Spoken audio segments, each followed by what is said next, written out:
Welcome, everyone, to the Heart of the Artist. I am your co host, Whisper Poet, and we have my fabulous co host over there, Catalyst. Hello, Yes. everyone. This is kind of a new thing. Like I'm outdoors and I'm very dewy because it's hot. But our guest today, Naima Shamoun, did I say that correctly? Chamchoun. You are in England where it is way cooler than what we're dealing with here in the US. So, welcome, welcome. You look cool as a cucumber and just lovely. And so glad to have you on the show. Thank you for being here. So pleased to be here. Thank you. Thank you for inviting me. Um, you have been in space with Catalyst and Thomas before on Open Minds Open Mic. Is that correct? Yes, I have. Fantastic. Well, I know they rave about you. How did you first find Open Minds? Well, I started when my first collection was published. My publisher said, I need to kind of make myself more visible. So I started going to live open mics just to work on my confidence, I suppose, because I was a little bit nervous about performing in public. And then I met a friend of Open Minds as well, Lantern Carrier. Uh, um, some of the open mic events, and he was like, "Well, maybe you need to get onto the open mics online." I was like, "There's an open mic online." I didn't even realize. And he's like, "Oh, yes, there is." I was like, "Brilliant!" So yeah, and I got in, and it has been such a joy because I've met so many wonderful, creative people, and we are all so supportive of each other. It's a beautiful community. I love that, and I have so many questions because with us being in the United States and you being in the UK, I have all kinds of questions about the poetry community there and everything. But before we do that, can you jump us off with some words? Sure. Okay.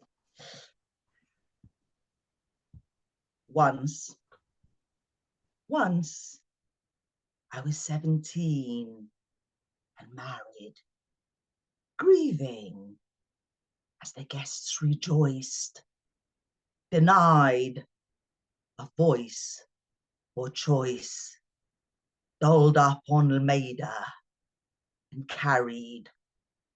Once I was a child with a child, fast-tracked into adulthood, afraid and unassured, sowing hope into Tuesday's child.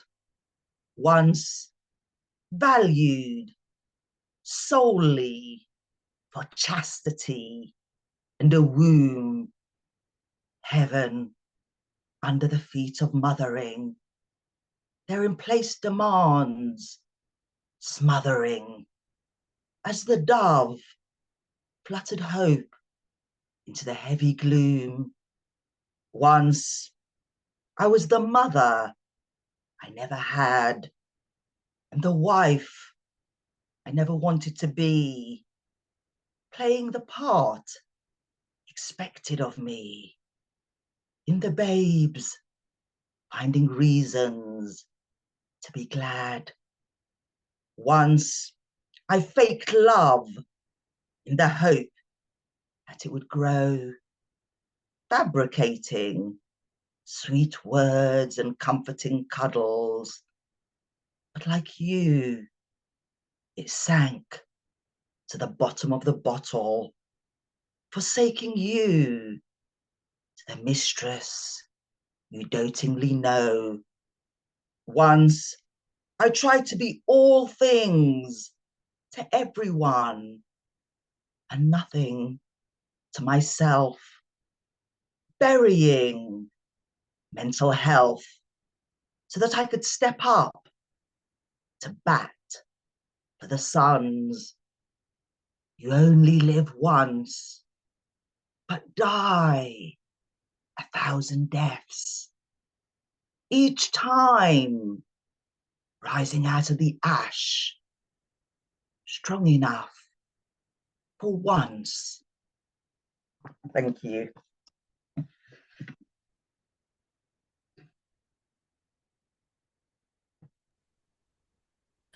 That resonates so strongly, and especially since here in the U.S., we've recently been through some changes in the laws regarding reproductive choices, and Yeah. it just goes to show that women's issues, the things that we face, are universal. They're not limited to a specific country or nationality or anything like that. Our struggles are universal, and I love hearing your voice in that.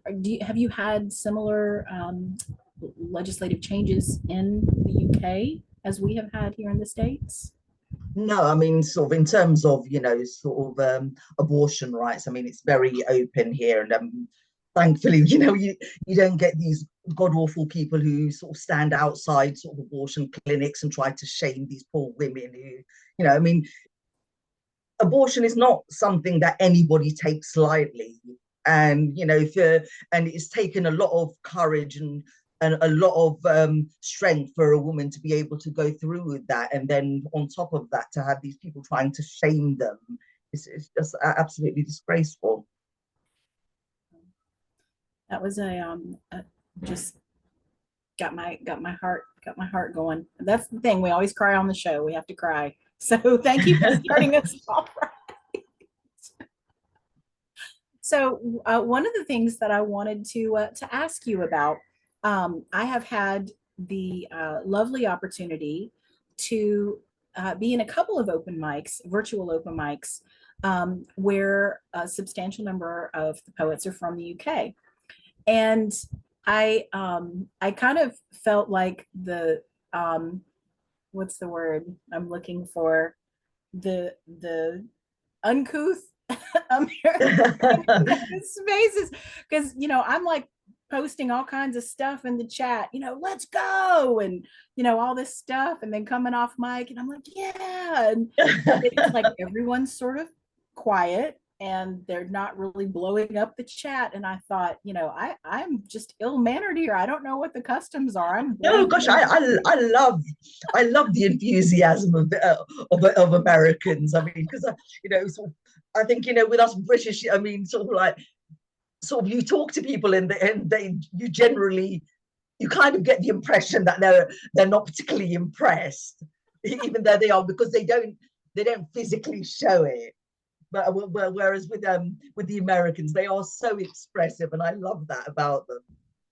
The poetry, the poetry is still just as passionate and just as powerful. I mean, maybe it's just the way that we show our appreciation for it is, Yeah. is slightly more decorous on the UK side of the pond. Oh, I love it. I mean, I think I was in New York in the spring, and we went to a Mets game, and sort of like the response and the crowd was like, "Oh my God!" I mean, like there's so much more out there than British audiences, but I loved it. Is there a time and place where the Brits, where you all really lose your minds? Would that be a football match or a rugby Oh match or yeah, I something? think certainly the Brits are very expressive in football matches, and they have their chants and their songs and everything else, and they do get into Yeah. the team spirit of things. But I mean, I'm Moroccan origin. We tend to be very expressive and very loud, anyways. Maybe down at the pub for a pint. Yeah. So, what opportunities as a poet do you have to share your poetry in person there? I've done a few gigs. I mean, I did a gig I think last year at the Houses of Common, which was an exhibition called Women Writing Lockdown, and it was exploring women's voices during lockdown. And I performed at the South Bank Centre when they had the Literary Week Festival, and I was able to perform there. So, and there are so many. I think London is a wonderful place for sort of the arts, because there is always an open mic event going on, or there are writers here who will invite you to perform at certain events, but there's always something going on. There's never a shortage of opportunities to perform your work. So, do you see do you see open mics happening in sort of villages around the country, or is it really more in the larger cities where you see that? I think they're quite common all over places because I've spoken to other British poets, and I mean some of them in Birmingham, Manchester, and Liverpool, some of them in sort of smaller towns. But even they've said to me, we've got open mic events here and things like that. So I do think it is. I don't know. I think that it feels like a kind of zeitgeist for poetry at the moment because you just you can't miss it. There are so many events centered around it in London, and I think it certainly has gained momentum. That is wonderful. So, you've got three, well, I guess four countries, right? You've got Wales, Scotland, Ireland, and Northern Ireland, Britain. yeah. Yeah, so kind of all there together, and there are lots of hotly contentious political and social issues among all of them, right? So what happens when you Yeah. all get in space together? Do you is everyone sort of free to express whatever ideology they have, and you hold space for that, or can that also get contentious? Oh no, I don't think it's. I mean, it's ever been contentious. I mean, I've been to a lot of events both online and in person, and I mean, often there are a poet will read maybe a religious piece, or they may, or somebody who has no beliefs may read a piece which questions faith, and and I think they are received with equal admiration because it is, of course, a freedom of expression. I love that. I feel like we do that here in the States too, as well. And that's wonderful to hear that that same quality, of poets to sort of hold space, for that artistic expression, even if it has a political ideation underlying it or whatever it is, to hold Yeah, space for that as art and give respect to each other for our points of view. I love that. yeah. No, no, I mean it's a wonderful thing because I think as poets and writers we are emotionally aware people, and poetry, I suppose, it provides that tool of emotional expression, and but it is such a beautiful community. Like if I give you an example of like more recently, you may have seen in the news there were certain riots to do with sort of far right extremists and things like that, and it was wonderful to see sort of the poetry community come together, and they had like events for poetry against racism, and they were at front line at the sort of anti-racism protests and things like that. It was wonderful. Uh, I think, and I don't know if I speak for everybody in this. My own personal perception of the UK for a long time was that it was quite homogeneous, um, racially, culturally, all of that. But actually, you guys are quite a melting pot. And you spoke of your own background coming from Morocco, which is fascinating. I want to hear, definitely want to hear more about that. So, do you find that being in this lovely melting pot um, gives you some flavor to your poetry that maybe you wouldn't have if you had not been in this sort of Oh, mixed absolutely. bag of M&Ms, I lack mean, of a better word.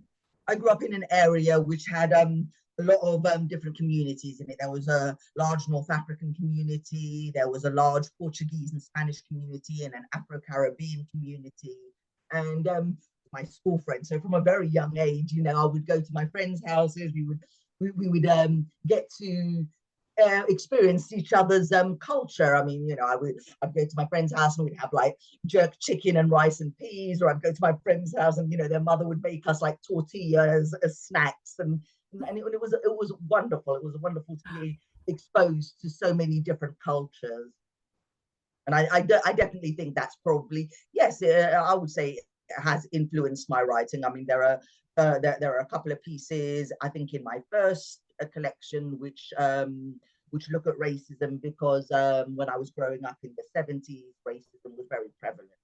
It wasn't uncommon, to hear somebody say to you, "Oh, go back to your country," you know. Or but so and so I do explore sort of themes of race, but I also explore themes of culture. I think there's one poem where I kind of explored an experience I had as a child, where my friend Christine came to my house and we all sat down at the table to have dinner, and she kind of looked at me shocked, just like, "Where's the knives and forks?" And I'm like, "We don't eat with knives and forks, we eat with our hands." And she kind of like temporarily shut up. "Oh my God, I have to eat my hands." But then, like, she, bless her, she did get stuck in and she enjoyed the food. So, and I think that was like an experience that did inspire a piece for me. I love that. I would like to hear that, but I actually have got to go off camera for just a second. I'm on this porch and there's rain. I'm getting sort of a Oh my gosh. extraneous noise and I'm having a hard time hearing you. So I'm so sorry. I got to go off camera in just a second. Catalyst, will Sure. you please take over and I'll be right. Yeah, you betcha. I'm here. I'm excited to learn more about Morocco. Like, I'm really looking forward to you telling us how that started. Like, Gosh, yeah. So I mean, well, Moroccan, in the sense, I suppose, I mean, I was born in London, but I mean, my parents immigrated to I think in the late 60s. okay. Uh, but I think my upbringing was very, very typically Moroccan. I suppose in the sense I did it very strict, because my parents were Muslim. It was very strict. It was also very patriarchal in the Okay. sense that, sort of, as girls, we had to sort of learn how to do housework and cook and tidy up after our male siblings and things like Right. that, which I absolutely hated. Why do we have to do this and not them? Right.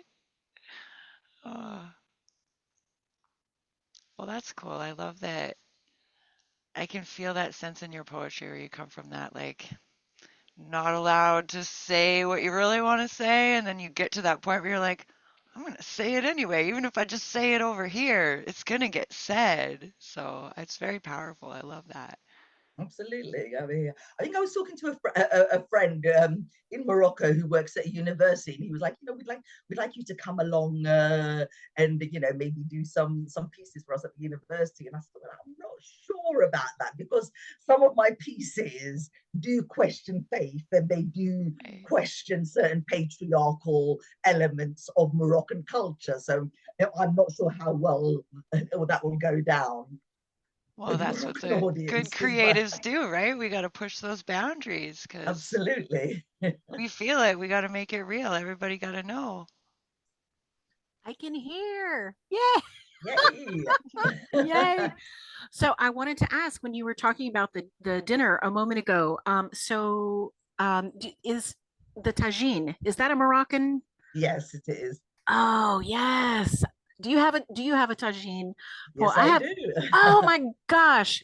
Do you have a I tagine have a poem? tagine, and I always stock up on my spices when I go to Yeah. Morocco. I'm obsessed with tagines. I think they are so beautiful and I want one. I desperately want one. I saw one at a thrift store yesterday, and it was absolutely gorgeous. And it was like a $250 tagine in a thrift store. Wow. So I can't imagine, what it must have been new, but it was absolutely stunning and so beautiful. And I want to eat food out of a tagine again because I visited Morocco a long time ago and got to do that. And so yes, yes. So if you want to share the poem about the dinner with your friend, I think that would be lovely. Sure. Gosh.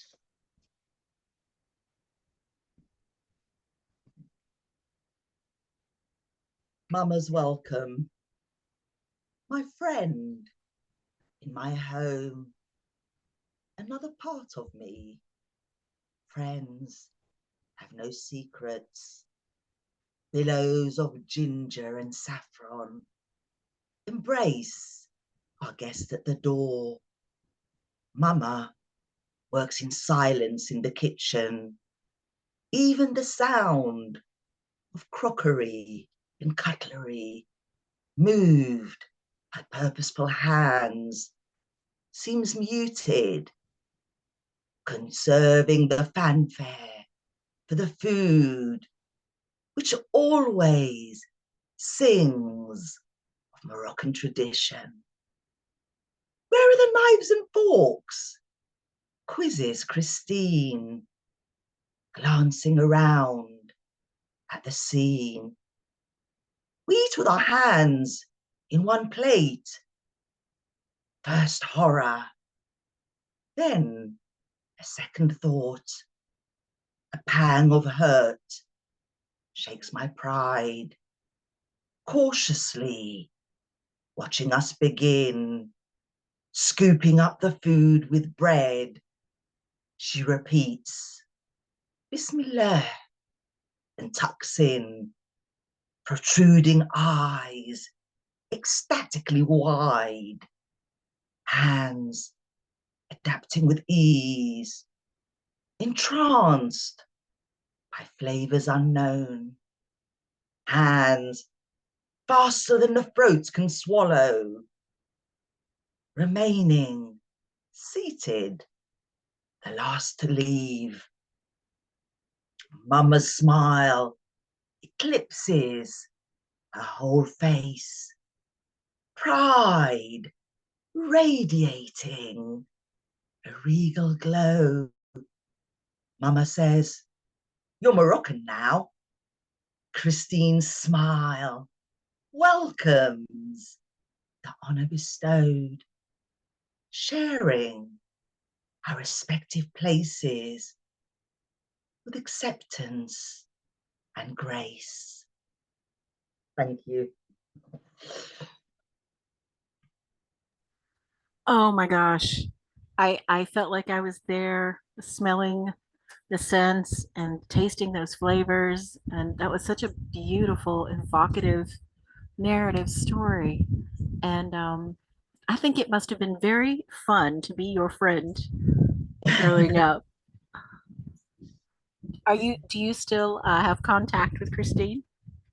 Yes, I do. I mean, Ah, lost contact after secondary school because we went to we went to different high schools. But I think I think in my 30s, she reached out to me on Facebook, and we've been in touch ever since. I mean, we've been met a couple of times when she's been in London because she lives up in Wales now. But whenever she's in London, we do meet. oh, that's brilliant. That's brilliant. So, how did you start writing? What are your first experiences that you remember of writing? I think I've always written. I mean, from since I was a very young child, I mean, when I discovered reading, I was always a mad bookworm, and I always loved writing. I used to write short stories and limericks and poems, things like that. And I think when I was about 9, my teacher found a collection of stories that I'd written about a family of tramps who lived in an alleyway and they had a dog and things like that. And I'd kind of done little pictures, and my teacher loved it at the time. She said, I'm going to send it off to a publisher. I was so excited. I was like, oh my God, I'm having work sent to a publisher. And she sent it to a publisher. It did not get published, but on the plus side, I did receive a signed copy of Ramona and Beezus from Betsy Bears, who was my Yes. favorite author at the time. So it was like Christmas came early. Yeah, I loved that. Oh, how wonderful. What kudos to you for that. It's wonderful. And okay, so since you brought up the subject of limericks, I love limericks. Do you have one you can share? I have no limericks. I used to write them as a child. Some of them were, some of them were probably not very PG. But right, that's the whole thing about limericks. They're just fun like that. In fact, I think the very first limerick I ever read, and the one that has always stuck in my head, is a British. It talks about the town of Crewe, and it's sort of not exactly PG. so, so you started writing, and then when did this transition to poetry on this level that you're doing now? When did that take place? Oh my gosh, that took a long time because when I was 17, I was forced into an arranged marriage, and so when I got married, it was a very happy marriage, and I think it kind of shook my confidence. It shook my confidence a lot, and I kind of just because I'd always dreamed of being a writer, And then sort of like after the marriage, it kind of shook my confidence. I started to say to myself, you're not a writer. You don't have it in you to be a writer. And I kind of sort of dismissed it as an unobtainable dream. Yeah. And I think, I didn't write for a very long time. 20 years where I was focused on my children and raising my family and things like that. And then I think when COVID happened, I kind of sort of just naturally sort of gravitated back to poetry, and I started writing again. And I think that the first collection, COVID, The Wordy Wilds of a Mind Under Lockdown, that was written during lockdown. And I started sending it out to publishers. And I think after about a year of rejection and feeling like this is never going to happen, the midnight hour, a publisher got in touch and said they were interested in publishing it. So yeah. Wonderful. So talk about the arranged marriage, because um, I think that's something that maybe we are not as familiar with in the U.S. as folks might be in some other parts of the world. So can you talk about that a little bit? Yeah, sure. I think, I was always very strong-willed and very sort of strong-spirited. And I think my parents feared that. They had this idea in their head, like, oh my God, she's going to probably come home pregnant one of these days or whatever. So best thing to do is to marry her off, and sort of that will help calm her down. I think that was the kind of idea at the time. And my parents chose a man in Morocco from my father's distant family, and I was told that I had to marry him. I told them I didn't want to marry him, and they said, you don't have a choice. It's either marry him or we will reject you. You will be denied, you'll be cast out of the family. And I think, at 17, the prospect of being out in the world by yourself with no family, no support or anything is terrifying. So fine, then do what you want to do. And so yeah, I was forced into an arranged marriage, and the husband, who was supposed to be sort of, calm me down and bring religion and whatever and make me a more virtuous person, actually turned out to be an abusive alcoholic. So that was another story in itself. But yeah, so, but on the plus side, yeah, I mean, it was a very unhappy marriage, but I the silver lining was that I had 4 wonderful children who just brought meaning to life. So I take it that the two of you are no longer married. No, thank God. It took me a long time to break free from that marriage, because I mean I was married for 23 years. I tried to get out of the marriage a couple of times, and then every time I would try to sort of escape the marriage, my parents would pile on the pressure. It's like, no, the shame of divorce, and nobody will marry you because you have children by another man, and blah blah, and all these kind of things. I was still very young, and I still, I think, value my parents' approval, I think, at that point. And I think after about probably 23 years of sort of misery, I kind of just thought, you know what, I don't need that approval. I mean, that approval is not is not necessary for my well-being or for my happiness. And if anything, it's a detriment to my well-being and happiness. Yeah, absolutely. Is it still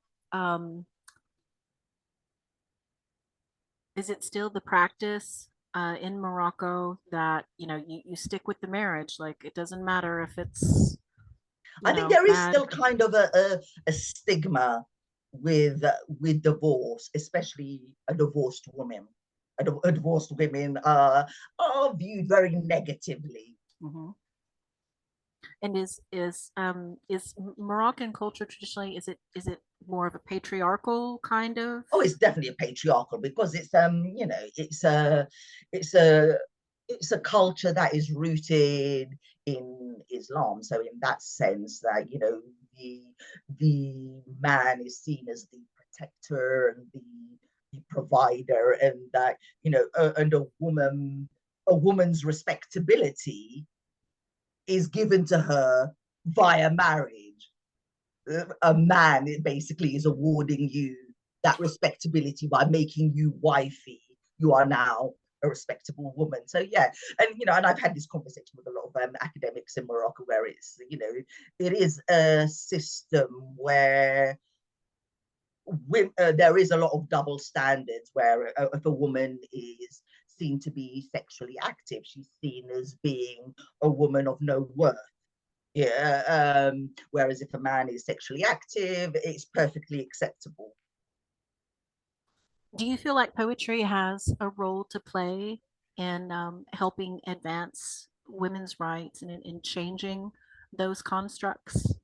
Oh, absolutely, absolutely. I've said this to my friend. It's a patriarchal culture, and the reason why they try to control women's sexuality, because they know that a woman's sexuality is one of her strongest qualities. That's why they try to control it. They play the judges and the arbiters of your virtue. They decide whether you are virtuous or whether you are unvirtuous. So, do you have anything that you've written poetry-wise about some of these things? I think I did write a piece in the new collection. I would love to hear that. You got a little fire in your voice there, right there at the end. You were kind of like, we're waking up the sleeping dragon here. Let's let her out. I'm just seeing if I can find find the piece that you asked for. And anything else that you are just want to share? We're just so Okay, here we are. This is a piece excited to that hear. I wrote, which was kind of inspired by my experience while traveling in Morocco. Okay. I am on the beach in a two-piece, marked as the outsider.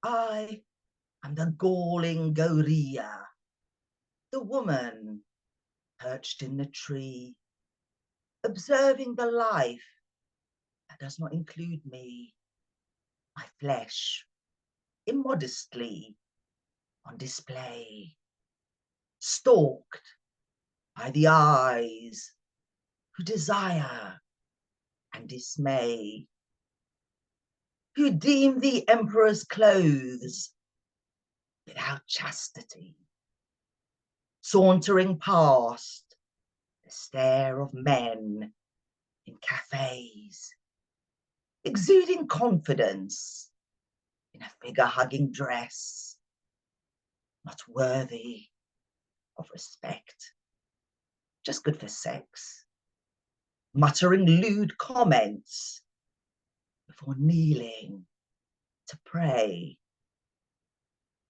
The choleric covered with daggers in their eyes, who forgo the sisterhood for the patriarchy.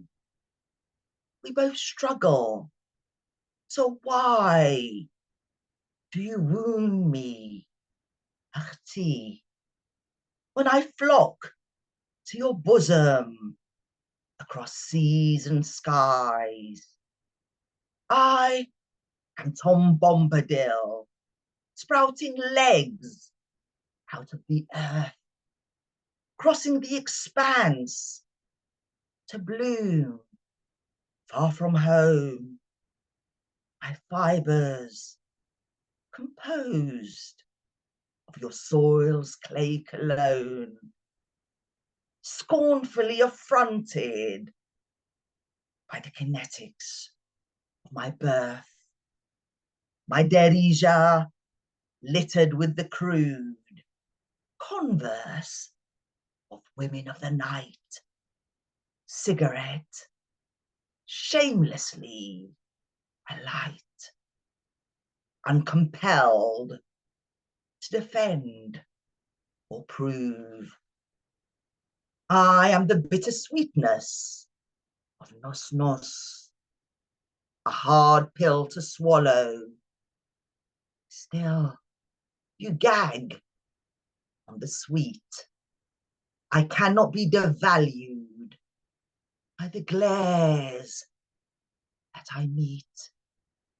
I am carved from the stone which gathers no moss. Thank you.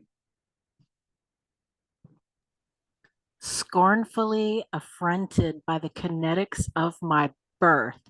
Wow, what a line. And and you have this just beautifully dulcet delivery, but I'm sitting there listening to that, thinking about how you must have felt having judgment heaped on you, assumptions made about you, and how that feels to have people think about you in a certain way when you know they don't know you, they don't know where you've been, what you've done, what your experiences are. How does Yeah. that? I think it is because it is it can be frustrating, but you know, I mean, I'm a as Clive will tell you, I'm a very but my face is like bloody copper. I will just like stay you dead in the eye and be like, and what? Yeah, because you know, I've had this in Morocco where you know I've been out and about and I might be smoking a cigarette or I may be dressed in shorts and a t-shirt and I'm trying to wave down a taxi and you know and a taxi will go by and they'll kind of see kind of the way that I'm dressed or the way that I carry myself and they will just drive right past and then they will stop for somebody else further down the road. And I'm like, okay, yeah, I'll see you judging me. Well, you know what, F you. I don't really care. Wow. So what was that like then, being in the UK, where attitudes are different about divorce and sexuality and all of that? Um, how how did you react to that change of I mean, I, culture? I love that change because, you know, I was born in London, so I grew up here. I've been exposed to that. I've been exposed to that openness and that empowerment of women my whole life. And, you know, it's why I proudly claim feminist status. Because, and, you know, when I go to Morocco, no, yeah, you can't be a feminist. You're like, I'm like, listen, right, okay, you know, there are extremes in every ideology, you know. So just like with feminism, you will get extreme feminists known as the feminazi or whatever, but then you will but that is not the ethos of feminism. The ethos of feminism is not to villainize men or to bash men. The ethos of feminism is that equal opportunities across the board for women and that there should be no barrier for progression. And we still do face that. Women still do face that, even in the Western world. You know, we still face sort of being held back in our careers with career progression and being overlooked for men. And you know, and my sister, she used to work in HR and she used to do a lot of interviews. And she said to me that you know a lot of the time that men who are hiring, they do not want to hire a woman because they think that women are going to get married and they're going to have children and then they're going to have to take time off if their child is sick or for this or that and the other. Whereas that a man is much more consistent, you know, and these are the kind of prejudices that we still face. Absolutely. And it must sting even greater going to Morocco, given that you've grown up in the British culture where things are Yeah, more open, and then you go to, the country of your blood, yeah. and this is what you get. This is what you receive. Yeah, and I'm not sure they're quite short to make out of me because you know I was married to a Moroccan alcoholic for 23 years, so I can swear like a sailor. But I'm talking to them in Moroccan, and I'm just like effing and blinding, and they're just looking at me in shock. Is it this is such a random question. So a friend of mine was she's British by birth. She was raised in Yorkshire. And she said that when she was a young girl, that one of the threats that they were given to sort of keep the girls in line to behave was, if you're not good, someone's going to carry you off to the harem. And I thought, is that a thing that's said? Like, because when she went with me to Morocco, and Yeah. and she was a bit, sort of, wondering, is someone going to carry her off? And I thought, what is this a thing? Or is this just some Let me see how odd, many camels we can get for you. Is that a thing that they say in Britain? If you're not a good girl, the harem will carry you off?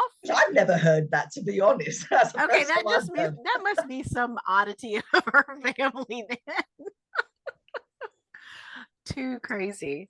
So, what's the food culture like in your part of England? What's the is it like fish and chips or Yeah, what's I think everyone eating? it's traditional British, sort of fish and chip, beef Wellington, cottage pie, shepherd's pie, that kind of thing. That's like a kind of typical English fare, I guess. I mean, I don't like tend to cook a lot of English because I was raised in a Moroccan household and I was raised on Moroccan cooking, so I tend to cook a lot of Moroccan, but I do also enjoy sort of other flavors. I'll do Caribbean, Thai, Persian. So yeah. But So is I'm not a huge fan of English cuisine just because I'm a spices girl. And well, is the there an English are opportunity very to do some sparing with fusion? spices. Anything more than salt or pepper, they start complaining it's too spicy. But is there an opportunity there to do some fusion, like beef Wellington with za'atar, or Absolutely, why not? There'll be a parsley and coriander as well. you might have some interested people want to come in and sample what you're doing. Yeah.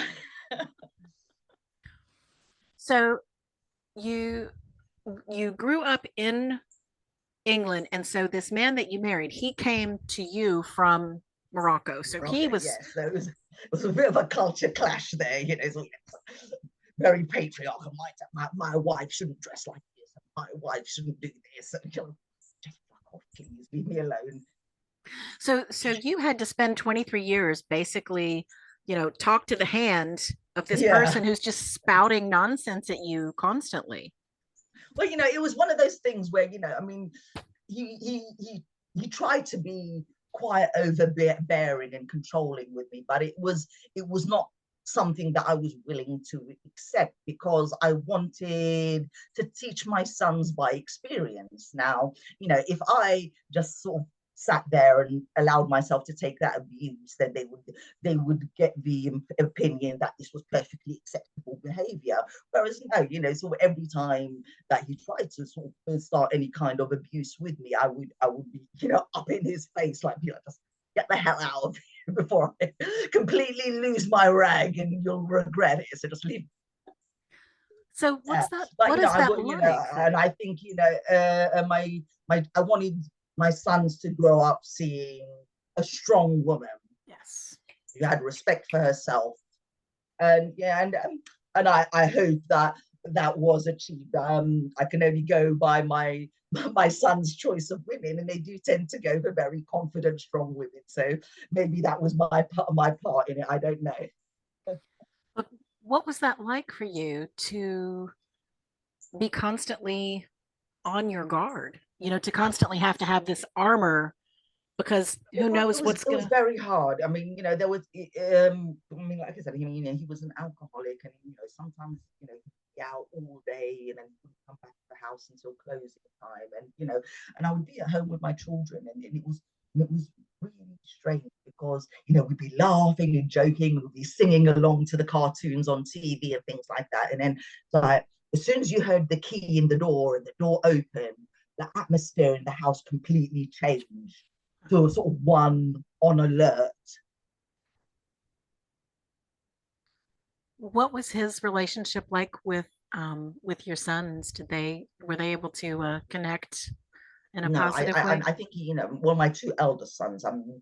My two elder sons. The relationship was not very good. I mean, he was very critical. He was very judgmental. He was very abusive, and I think the relationship was very difficult for a long time. I think probably not until my two elder sons were in their 20s where they kind of accepted that their father is an alcoholic, that it's an illness and whatever, and they were able to find forgiveness in their heart and make peace with their father. Were you able to work through some of those feelings with writing during that period of time? No, like I said, I kind of stopped writing. It was like I felt like I was kind of in like a dark place where like the creativity was kind of just hidden in the darkness. I couldn't sort of like reach it.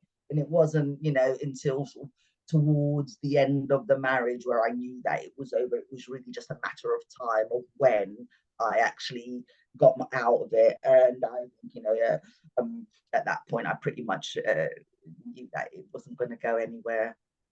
So did you have this sort of great blooming when you did split up with him and you finally had this freedom because you Oh, had 23 absolutely. years of pent Yeah, up. no, absolutely.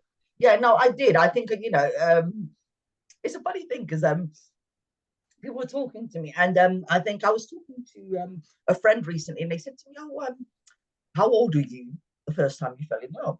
And I and I suppose it's interesting. Most people would say they're in their 20s or maybe even in their teens, and for me, I said I was actually 51, and they're like, "What? Your first experience with love?" It was 50, and I was like, "Yes."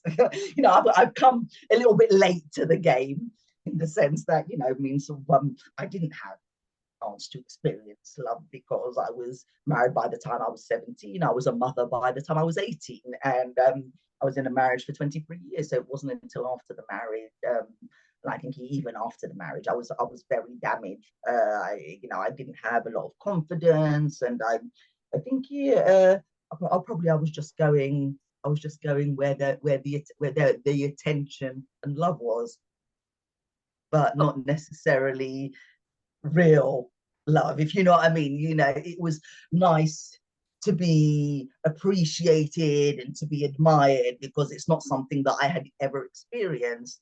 But at the same time, it was admired and loved for probably the wrong reasons. But it suited me at the time in the sense that it allowed me the opportunity to be with a man who treated me well and who allowed that healing process where I was able to kind of sort of claw my way back to my confidence and start to believe in myself a bit more. But I suppose I was able to kind of see myself through his eyes, if you will. Yes. What was that like to sort of rewrite your internal dialogue? I think it's very difficult because sometimes we don't always realize the impact of a toxic upbringing on us. And I had this conversation with my sister where the first collection had been published, and I was sending out the second collection, and I was just getting rejection after rejection. And then I said to my sister, I said, well, I don't think I'm going to be published again. I think that the first book was just a fluke. It was just beginner's luck. And then my sister turned around to me and she said to me, listen to yourself. Said me, if you knew somebody who had a book published, would you say to them, oh, it's just beginner's luck? Or would you be proud of them and would you encourage them? I said, absolutely, I would be proud of them and encourage them. So why do you think that this is an acceptable way to speak to yourself? And, and it kind of just sort of clicked in my head. And I was like, she's right. It's not an acceptable way to speak to myself, but it's the way that I've spoken to myself for most of my life because it is the voice of my parents who always told me that I wouldn't amount to anything, that I wouldn't be anything. And I was still going on my mother's narrative in my mind. And that's my, actually, I need to change the narrative.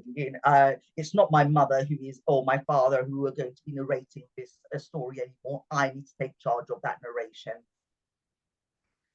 But you obviously had quite a bit of spunk from a young age, very plucky girl. You had to have been and just been in a situation where you could not express that all those years. And then suddenly.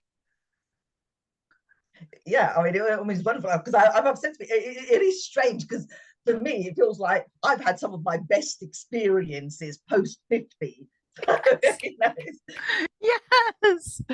Oh my gosh, I resonate with that so strongly. Yes, yes, yes. So did you go a bit, did you go a bit wild at some point? Oh, I did absolutely. I was going crazy in the dating game. I traveled because I'd always wanted to travel, and I got to get all of that out of my system, and I loved it. And I mean, you make so many wonderful friends along the way when you're traveling. It is beautiful, and it's a lovely reminder that it is a beautiful world. Despite the turmoil and the conflict that we create. That, this world is quite beautiful, and it is food to the soul, because I certainly found it a peace and contentment when I was traveling. And I mean, the second collection, a lot of it I wrote whilst I was traveling. I think there are a few pieces in the collection. One of them is called The Road to Mazuga, when I did the 3-day trek into the Sahara. So it's been great. Do you have any pieces that sort of reflect that girl gone wild moment? Oh gosh, I think I might have one. I'm not sure it's Girl Gone Wild, but it's a little bit saucy. Well, if you're in a mood to share it, we would love to hear it. Absolutely, why not?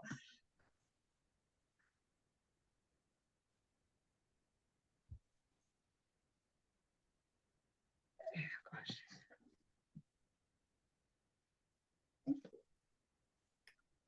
L'artiste et la poétesse.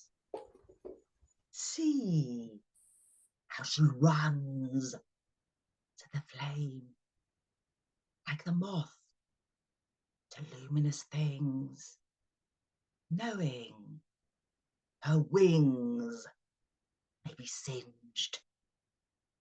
Elements of light, a Pied Piper's song.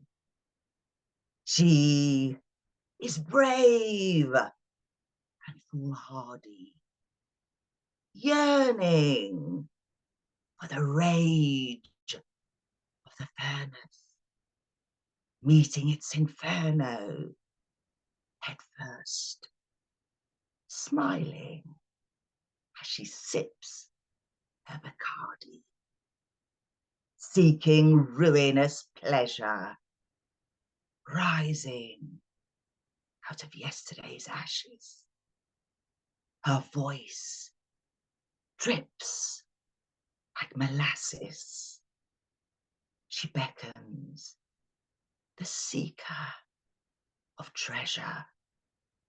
He giving charge to her power. His tone, a call to love. The hand and the glove, each form shaped for the other, vibrating, a woman empowered, surging with confidence and allure. She pours back into the source for him to savor and devour. His hands tease such delicate strokes. She is the canvas of his passion. He works with ardent compulsion, an explosion of the joy she evokes. She watches him from her desk, painting him with her mastery of words, each immortalizing the paradise shared, the celebration their hands express. She woos him with her mastery of language. He, with the hues of his soul, drinking from the other's bowl, their movements louche and languid.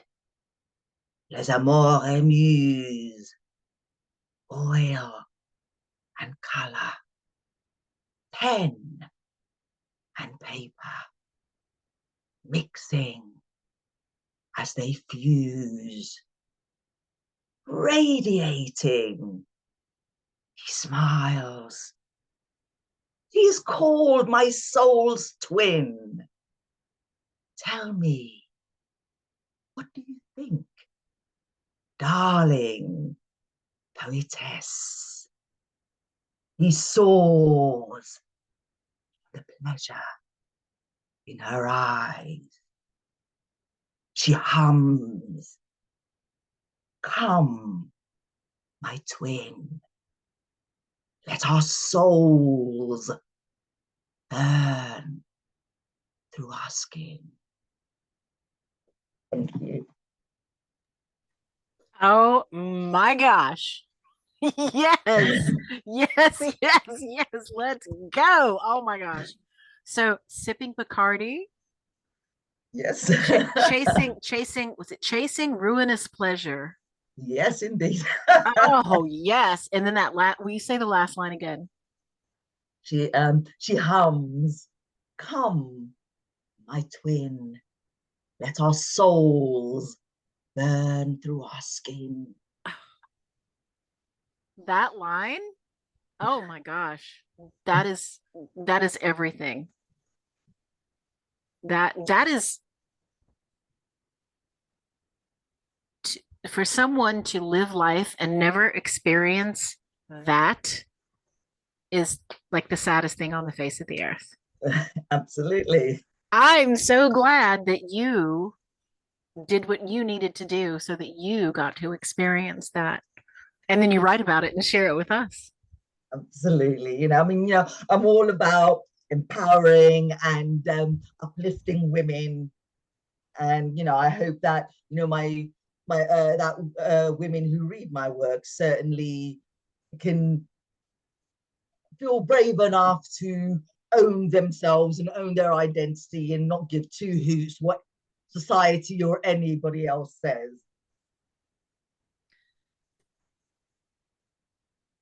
We talk about women who are in situations that are, abusive relationships, abusive marriages. And I think sometimes living in that can wash us out and turn us maybe from our vibrant colors into sort of pastel or watered down.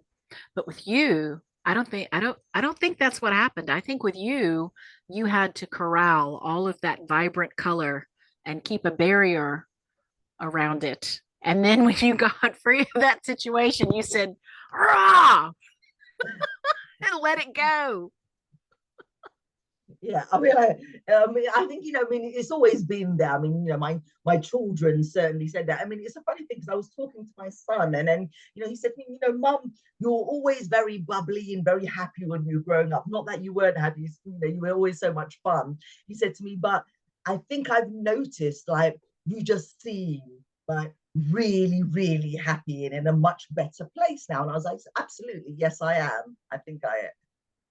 I've finally got there. I mean, it took a while, but as they say, better late than never.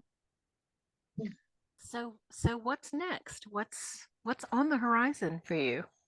What's on the horizon? Well, I mean, the second collection was published in June, and I'm currently working on a novel, which is sort of in the work. I kind of hit a brick wall with a writer's block, but I thought, I'm on summer vacation vibes at the moment, so I'm just gonna chill and enjoy the sun and cool drinks in the park. Then once September kicks back in, I'm gonna jump back on that horse and try and break through that writer's block. So Thomas just dropped a comment in the chat. He says he has a request for the poem where you have a line that says, "Shall I dance for you?" Oh yes, that's a No Filter. Oh, I love that. I'm digging this already. Let's go. That was Terry. Psst. Oh, sorry. I'm not wearing my glasses. I can't see very well. Sorry about that, Terry. No Excellent Filter. request. This is me. Here I sit, growing into my age jacket, accepting my invisibility, rebuking my fragility. Am I irrelevant? Wearing my wrinkles as a sackcloth and ashes? Should I reinvent myself with the applause of the social media masses.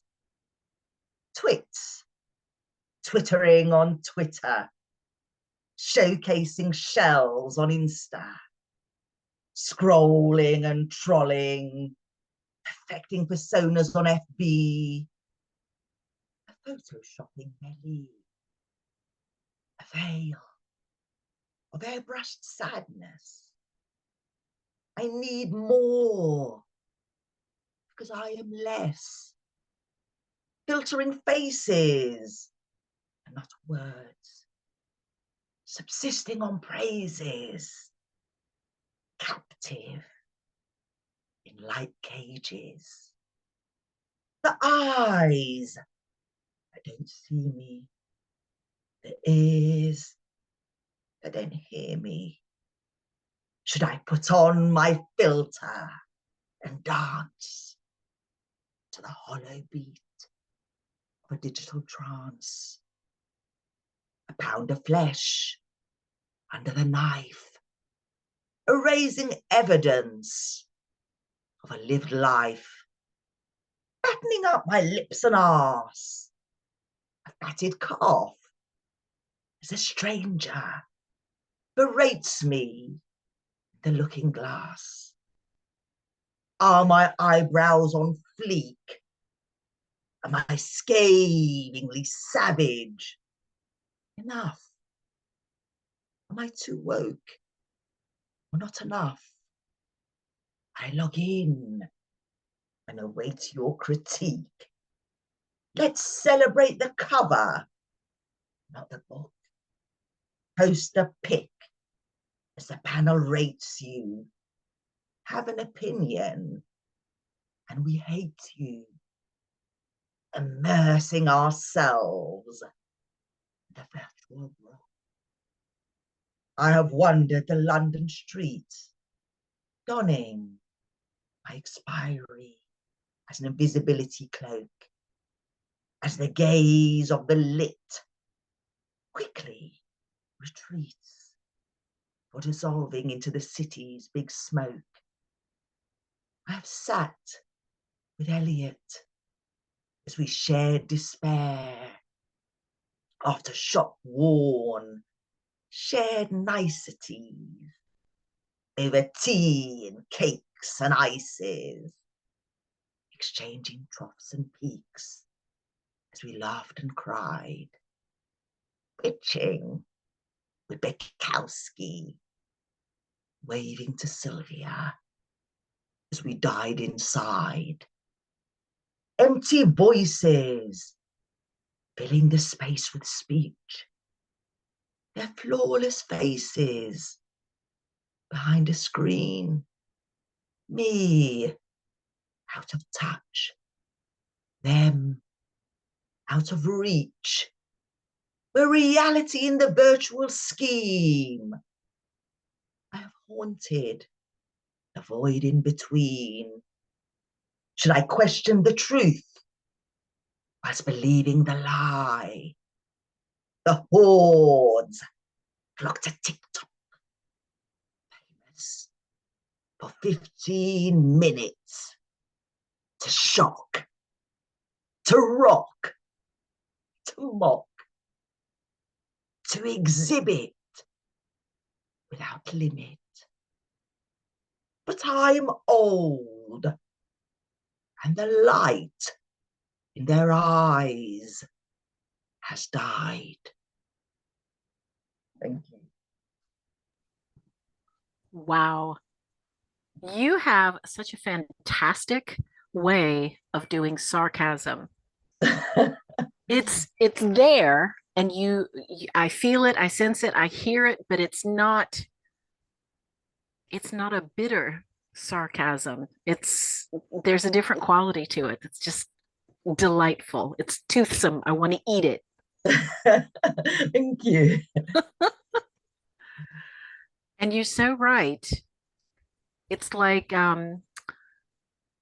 as we age, although I think it's less so now than it used to be, but like as we age, pop culture sort of begins to devalue us. We become Yes. quote less relevant in pop culture. Although I have to say, I feel like in some movies lately, I feel like I've seen, people who are in their 70s and maybe even 80s Yeah. in some movies lately. So good. Like, Yeah, and in Netflix shows. I mean, what was that show? Frankie yes, and with Jane Fonda and Lily Tomlinson. The older women. I love that. But absolutely. yeah, I think it is one of those things that and especially during like the craziness during COVID, where there was so much conflict online, and I would go online and like you'd get into kind of a debate or an argument with somebody, and occasionally if it was somebody who was much younger than you, if they were sort of losing the argument or something, they would turn around like, oh, you're old, what do you know? Like, okay, fine, it's like, is that really all you've got? You're just gonna sort of like use my age against me? Well, fine. And I think it is that kind of thing that you aren't relevant, or you have no particular place in this sort of shiny, disposable society. And I have to think, because you are a lovely woman and you are vibrant and full of energy. I have to think that you've probably had quite a few younger men want to come knock on your door, bringing you flowers Yes, and you could say that. You could say that. I mean, especially in Morocco, they're called Mimet, which is like a sugar mama. This is what I am in Morocco. I go to Morocco, and they're like, "Oh, you're a sugar mama." It was actually funny because once I was in Morocco, and I met a writer friend of mine who was much younger than I. He was 27, and we went out for a meal, but it was just a friendship. And we were walking down the road, and then there was a group of teenagers who walked past us, and I could see them staring at us. They were kind of looking at him and then looking at me. And then one of them looked at me and he said to me, "Sugar mama." And I was like, what the fuck? And I looked at my friend and I started laughing. I was like, that is absolutely outrageous. I mean, they don't know that you could be my son, you could be my nephew, you could be a family member. They just automatically assume that we're doing it. When the funny thing is that if it had been a much older man with a younger woman, there would not have been any comment. yes. But somehow if it's in the reverse, there's Yeah. a lascivious quality to it that people just feel compelled to remark upon. But no, I have to feel like there's a stream of dudes in their 20s and 30s who'd love to see what's under your tagine. Oh, absolutely. So, there's a whole heap of guys out there with a Mrs. Robinson fetish. And I say, well done, you. Well done. Thank you. So what's on the horizon for life? Do you have a like are you remarried? Do you have No, I'm not significant? remarried. I'm divorced. I think what's in store for life, the rest of life. Hopefully, I finish my novel and I get it published.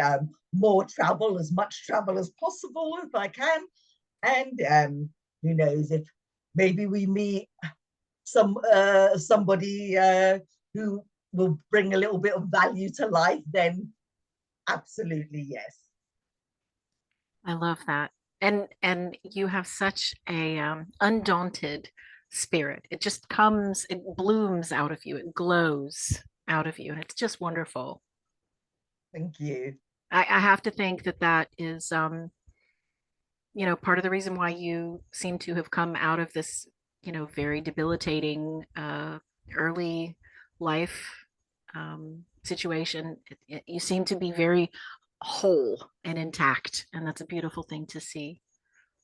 Thank you very much. You're definitely an inspiration, I think, to anyone who's in a situation like that that they would like to get out of and wish they could find a way out of. That yes, you can.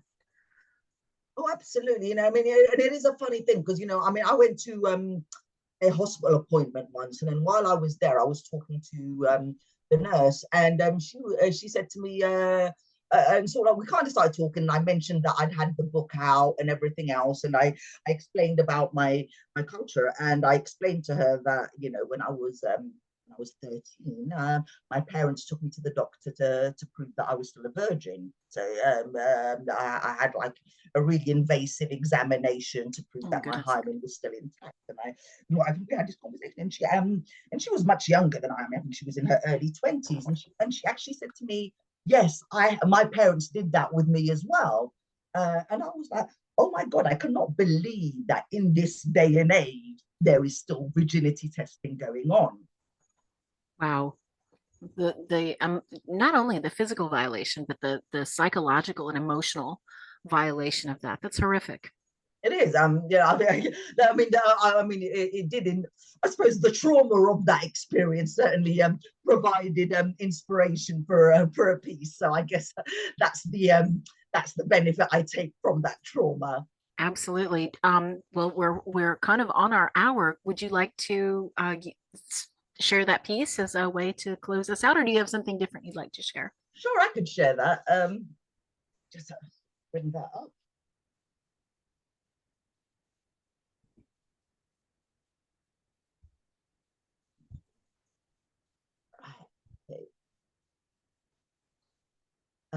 Cherry picking at the doctor's for a virginity test.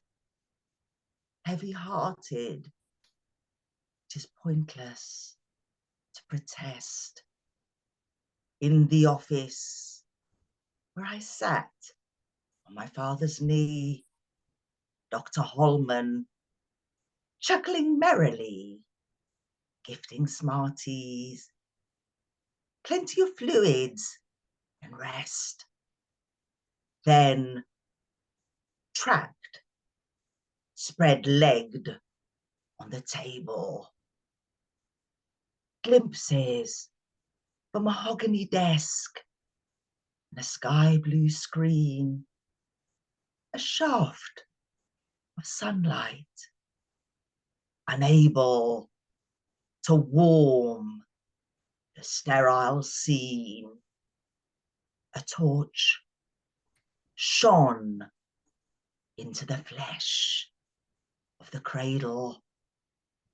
I am worth nothing if sullied, a slab of tarnished meat that only the jackals eat. The shame of the lance that won't bleed. Hereafter, every examination stained in harrowing humiliation. I am the mute adolescent, silently screaming, dunked in the trauma, dormantly sleeping, dirty hands vying for the fruits of the tree, entitled and waving sticks. How the ego gets its kicks.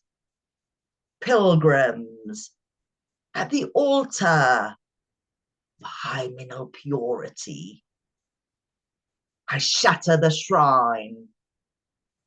The ownership is mine.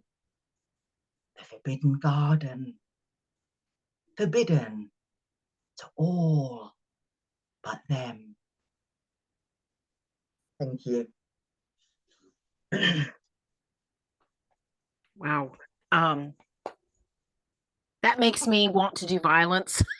Like that. Woo. Wow. Wow. Wow.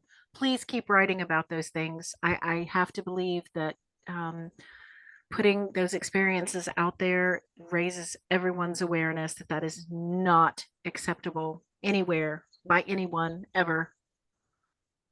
Thank you. Thank you Thank you. Thank you so thank you much. for speaking that for all of the young women who have not been able to speak that for themselves. Thank you. It's been a pleasure. So please tell us where we can find you.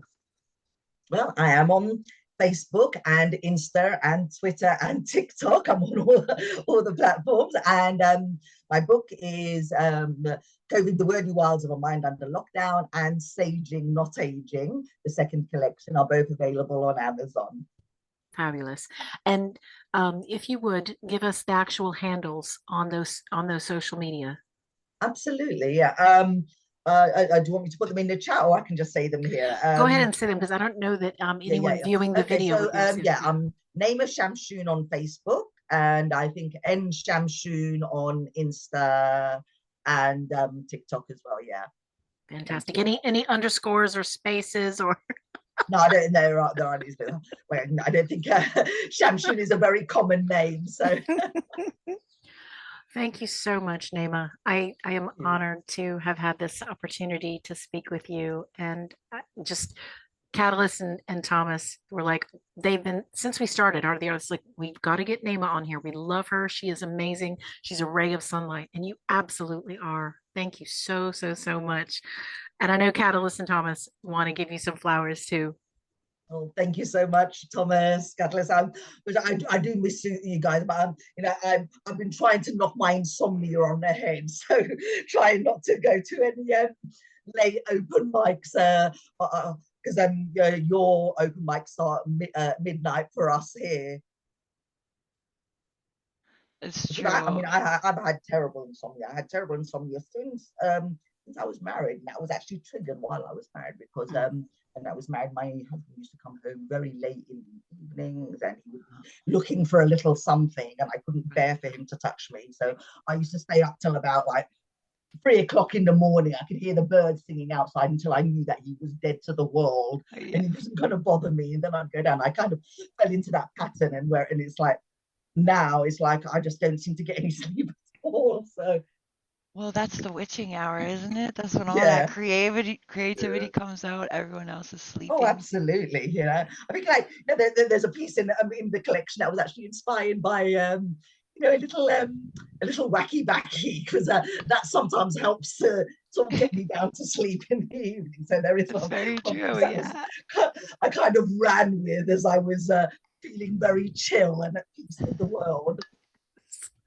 I think I remember that piece. Yeah, I remember that piece. It's a great one. I love that one. Do we have any questions too? Do we have any questions from anyone in our gallery?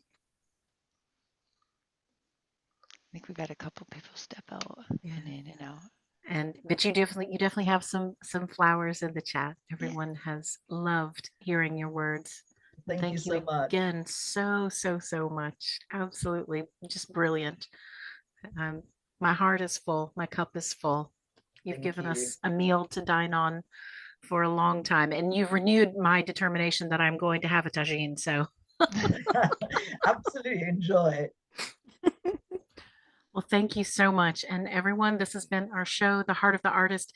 Please check out Nayma Chamchoun. She's, as you've heard, she's absolutely brilliant, and she has these lovely books out there. And your new one is out or is coming out? It's out. It was out since June. Yes. Out since June. So yes, please go out there and get these amazing books. And thank you so much. So peace, love, and poetry until next time. Thank you. Thank you. Bye-bye. Bye-bye.